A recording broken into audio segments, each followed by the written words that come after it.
Oh, okay. You're doing amazing.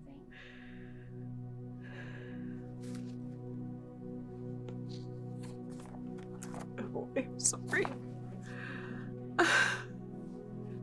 Okay, so I wasn't sure I was going to be crying, but I'm sorry.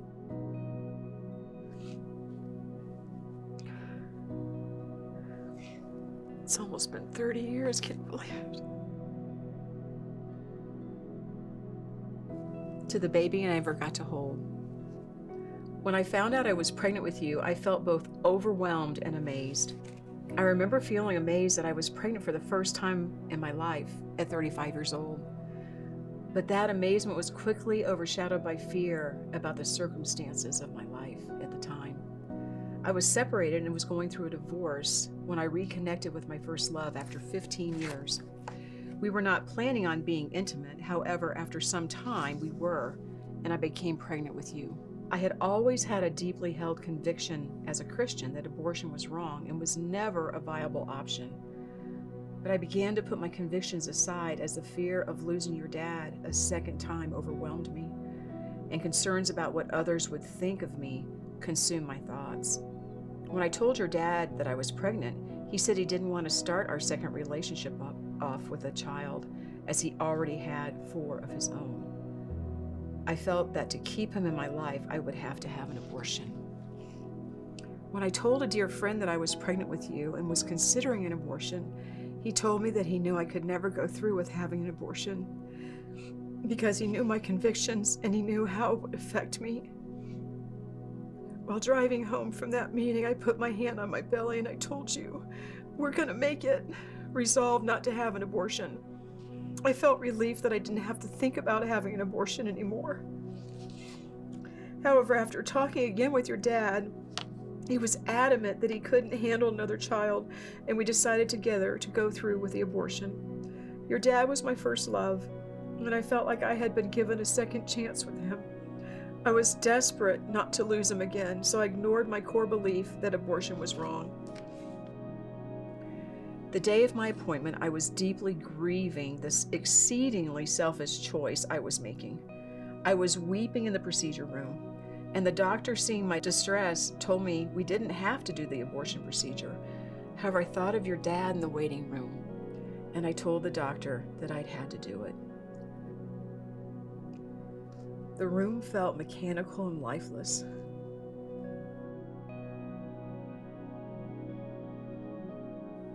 When it was over, my initial feeling was a sense of horrified relief. It horrified me that I even felt relief. Your dad came into the recovery room with me, and we just sat there in silence. We couldn't find any words to speak to each other. The sense of relief I had initially was incredibly fleeting. It quickly changed to a feeling of utter emptiness and complete agony. It was the worst day of my life. This one day left me with a lifetime of regret. I felt like less of a person. I felt immense desperation and anguish because it was irreversible. I couldn't undo it. I remember thinking I wanted to jump out of my skin to escape the fact that I'd had an abortion. I didn't want that to be part of my life. 3 years after having my abortion, I found out about a Bible study for post-abortive women. I eagerly decided to go through this Bible study, and the Lord began to meet me in my places of pain, regret, shame, and grief with his healing. He offered his forgiveness in abundance, although I did not feel I deserved it. He took away the deep grief and shame that I had carried for so many years.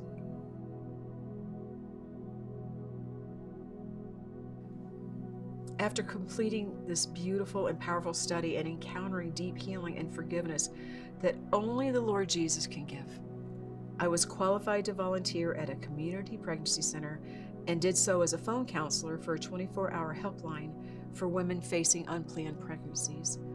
I continued doing this for 15 years, and the Lord allowed me to encourage many women to choose life.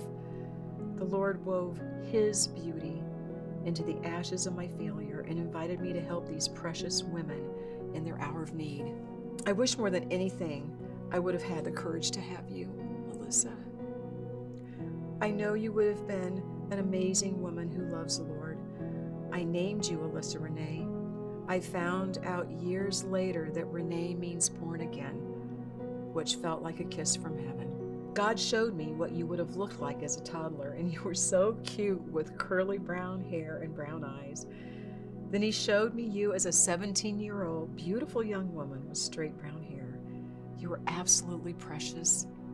It was such a gift to get a glimpse of you. What I miss most about you is never holding you, never getting to know you, never watching you grow and become a woman, and never seeing you get married and have children of your own. I had not considered my life going forward. I never dreamed I would marry again or have any other children.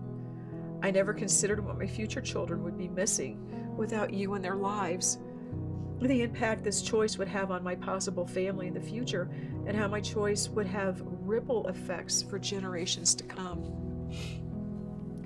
I want to tell you a little bit about what my life looks like now. A few months after I had the abortion, I ended up meeting and later marrying a wonderful man named Pierre. After getting married, the Lord blessed us with 2 precious sons. Our oldest son, Sean, is now 26. He's a talented pilot and is married to Evangeline. She's an amazing woman. They recently had their first son, Briggs, our darling grandson. Our second son, Matthew, is now 25. He has built a large following on his YouTube channel on which he provides positive, God-honoring content for youth. Both our boys are absolute treasures to me, are following their dreams, and are men after God's own heart.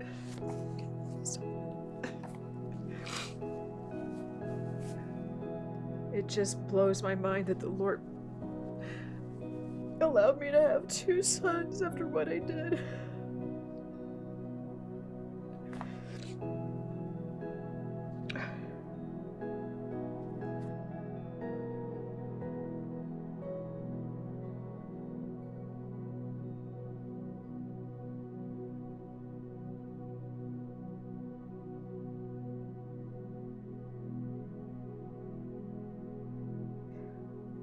If you had been born and had grown up with your younger brothers, I believe you would have been close friends.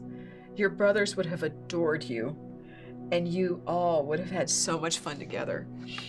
I know that life wouldn't have been perfect, but it would have been wonderful to have had you here with us. I wonder if you would be married now. Maybe you'd have children of your own, and Sean and Matthew would be uncles to them. Evangeline would have had a sister-in-law.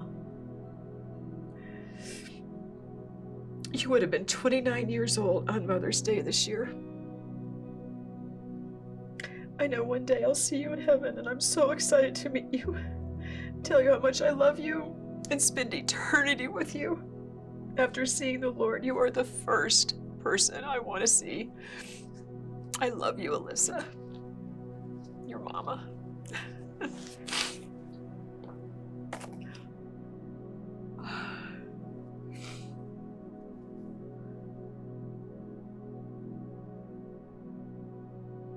See My Voice Media is a crowd-funded media ministry that exists to inspire families to choose life. We can't do this without the generosity of people like you. Join the movement by liking and sharing this video with friends and family. And be sure to follow and subscribe to See My Voice. If you'd like to see more content like this and learn more about how you can partner with us, click the link below or scan the QR code. Until next time. Remember, every voice is valuable.